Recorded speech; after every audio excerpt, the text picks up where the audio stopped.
Fala, empreendedor! Nesse vídeo eu vou conversar com você sobre uma coisa muito importante, a certidão de nascimento da sua empresa, o contrato social.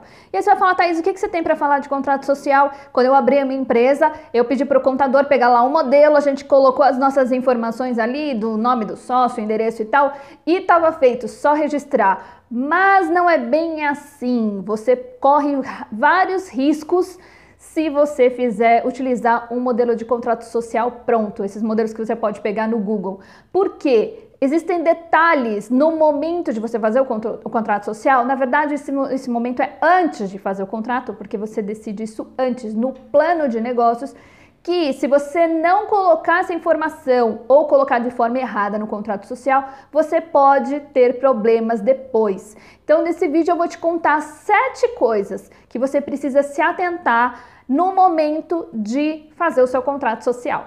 A primeira coisa é a qualificação dos sócios, ou seja, o nome dos sócios, aí tem que colocar endereço, estado civil, profissão, essas coisas. Então, o que tem de segredo nisso? Nenhum, teoricamente. Por quê? Coloque o nome dos sócios reais. Se de repente você tem um sócio que fala assim para você, olha, coloca o nome da minha filha, porque o meu tá enrolado ou porque eu tenho outra empresa, olha, isso pode te dar problema mais para frente, tá? O ideal é que no contrato social tenha o nome do seu sócio real, dos seus sócios reais, ou das empresas as quais fazem parte dessa sociedade. Essa coisa de fazer jeitinho brasileiro pode te dar problema mais para frente. Segunda coisa que você precisa se atentar no contrato social é o CNAE, que é a Classificação Nacional de Atividade Empresarial, que é aquele numerinho que mostra qual é a atividade que a sua empresa exerce. Esse numerinho e essa descrição precisa estar tanto no contrato social quanto na documentação do seu negócio. Ela define o que a sua empresa faz, que tipo de serviço ela presta, o que você vende. E às vezes você pode utilizar mais de uma coisa. Às vezes você tem um negócio que você fala assim, não, eu trabalho com tal coisa, então vou utilizar mais de um CNAE. Mas aí onde é que está o erro? Quando você utiliza um monte de CNAEs e você não analisa um por um. Por quê? O CNAE você vai utilizar na emissão de nota fiscal e também na definição da tributação. Então, quando você atira para todo lado, nossa, eu vou ter uma empresa que oferece um monte de coisa, você está sujeito, inclusive, a multas, a punições. Quando a sua empresa ela é criada para um determinado serviço ou produto, mas você faz outra coisa, ou faz diferente, ou quer atirar para todo lado. Então, o ideal é que você escolha o CNAE exatamente para o tipo de negócio que você faz, que essa empresa exerce. Se você é um empresário que tem mais de um negócio com serviços diferentes, abre 2 empresas, 2 contratos sociais que vão emitir notas fiscais de acordo com o serviço ou produto entregue. Essa é a melhor forma para você não ter problema mais para frente. O terceiro ponto para você se atentar é o momento de você decidir que tipo de empresa vai ser e qual a tributação que ela vai exercer. Tipo de empresa, limitada, empresa individual ou sociedade anônima, existem formas aí, tudo tem a ver com o capital que você vai colocar no contrato social, com a quantidade de sócios e isso um advogado ou um contador pode te orientar. E a tributação, a mesma coisa. O que é importante na tributação? Por exemplo, o Simples, ele é por faixas de faturamento anual. Se algum dos seus sócios já tiver uma empresa e a soma do faturamento das 2 empresas passar de faixa do Simples para de repente se tornar uma empresa com tributação de lucro presumido, enfim, outro tipo de tributação, isso você precisa definir antes, que de repente esse sócio, ele não vai poder fazer parte da sua empresa, ou vocês vão ter que abrir um outro tipo de empresa, enfim. Tudo isso precisa ser analisado antes. Por isso que eu sempre falo que essas coisas que são definidas no contrato social não são definidas no contrato social, são definidas no plano de negócios. No momento que você está montando o negócio, qual é a sua previsão de faturamento? Seus sócios têm um negócio? Quanto eles faturam? Tudo isso vai contar, porque ao definir que tipo de empresas vocês vão ter, tem a tributação. E a tributação afeta o financeiro do seu negócio. Então, é uma parte muito importante para você prestar atenção nesse momento. Quarto ponto que você precisa prestar atenção é a localização. pode parecer muito básico. Thaís, eu quero abrir uma loja, eu vou abrir uma loja, eu aluguei um ponto, ou construiu, comprou, e vou abrir a loja e vou lá e registro. Tem algumas coisas, alguns negócios, que você não pode abrir em qualquer lugar. Por isso que eu falo, é no plano de negócios que você define isso. Existem, por exemplo, você de repente tem um consultório odontológico e você quer abrir ele num bairro super residencial. De repente aquele zoneamento não pode ter um consultório. E aí você já contratou arquiteto, empreiteira, para montar uma baita de uma clínica, um baita de um negócio e você não tem, você não pode utilizar aquele local para isso. Então analisar muito bem o local que você vai montar o seu negócio, que vai constar no seu contrato social. Muita gente também utiliza endereço de outro lugar por conta da tributação e no contrato social vem o endereço desse outro lugar. Analisa com muito cuidado o que vai constar no seu contrato social para você não ser pego de surpresa numa fiscalização.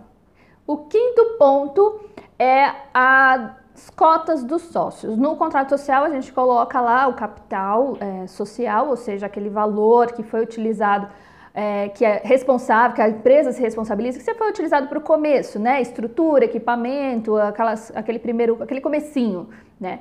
E nesse contrato vocês vão colocar as cotas de cada sócio. Cada sócio entrou com um valor, você divide aquele montante em cotas, né? Ou seja, divide a sua empresa em pedacinhos, cada sócio tem uma quantidade de cotas, uma quantidade de valor. Então isso precisa estar discriminado no seu contrato social. Uma coisa importante que precisa estar no contrato social, e vocês precisam definir isso antes: quem vai administrar o negócio. Não necessariamente para tudo que a empresa faz precisa ter a assinatura de todos os sócios. Existe o administrador, ou seja, um dos sócios que vocês definiram entre vocês, que vai responder pela empresa. Essa pessoa vai, de repente, pode abrir a conta no banco, a pessoa que vai assinar os cheques não precisam ser assinados por todos, isso o cheque hoje ainda usa menos, né? Mas, por exemplo, aprovar as contas no online, né? No banco online. Então, tem coisas que não precisa estar todos os sócios assinando, tem um sócio administrador. E isso precisa estar no contrato social. Se nenhum dos sócios for o administrador, vocês podem contratar um administrador. Mas o importante é que vocês definam isso e colocam no contrato social. Sexto ponto importante é o prolabore. Quem vai receber prolabore, quem não vai, como é que vai ser? Prolabore, como eu já falei aqui no canal, é o salário do sócio. Não chama salário, chama prolabore, mas é um salário.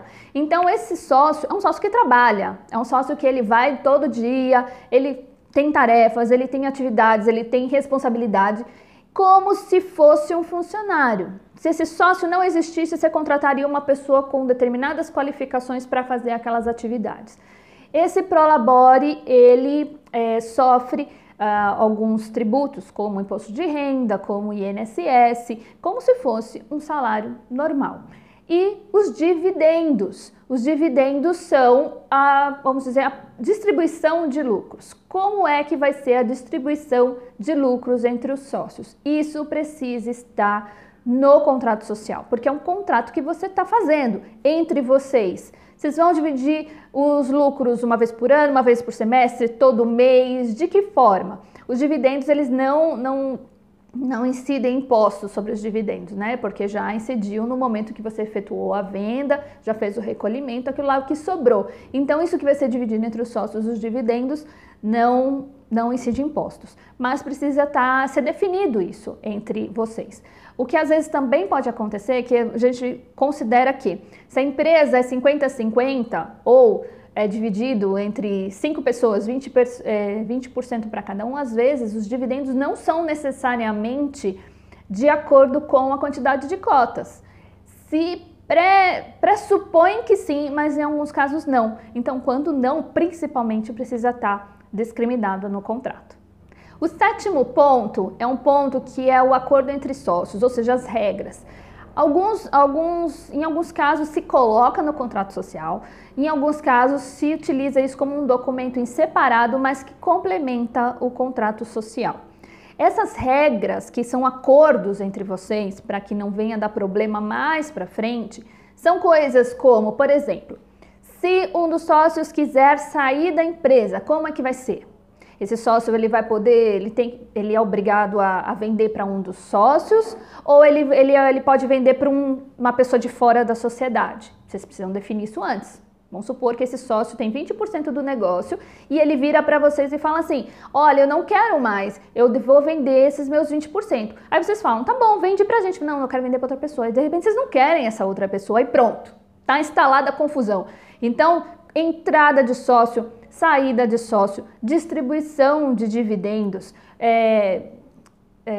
conflitos, coisas assim que são necessárias vocês combinarem antes e colocar dentro de um documento. Tudo isso é muito importante nesse momento de montar esse contrato entre vocês, porque quantas e quantas vezes eu já recebi mensagens de gente com problema com sócios. Um sócio quer uma coisa, quer crescer, quer evoluir, o outro não quer. Por mais que a gente fale que o momento de escolher o sócio ele é muito importante, tem que ver também aquilo que é legal, que está no contrato.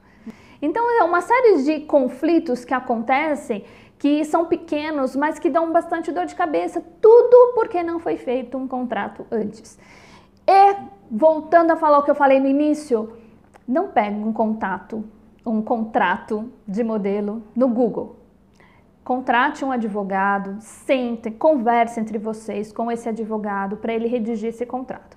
Porque o advogado vai, assim, conhecendo vocês, conhecendo o negócio, ele vai levantar questões que de repente num modelo de contrato não tem. E aí, quando esse advogado fala assim, é verdade, não, pode pôr isso aí também. Então o advogado vai ajudar vocês. A dor de cabeça que vocês podem ter depois pode ser prevenida com a contratação de um advogado na hora de fazer o contrato. Tá ok? Então essas são 7 dicas de 7 problemas que podem acontecer e que você precisa pensar no momento de constituir a empresa, no plano de negócio e formalizar o contrato social. Gostou do vídeo? Foi útil para você? Então compartilha. Um abraço e até a próxima!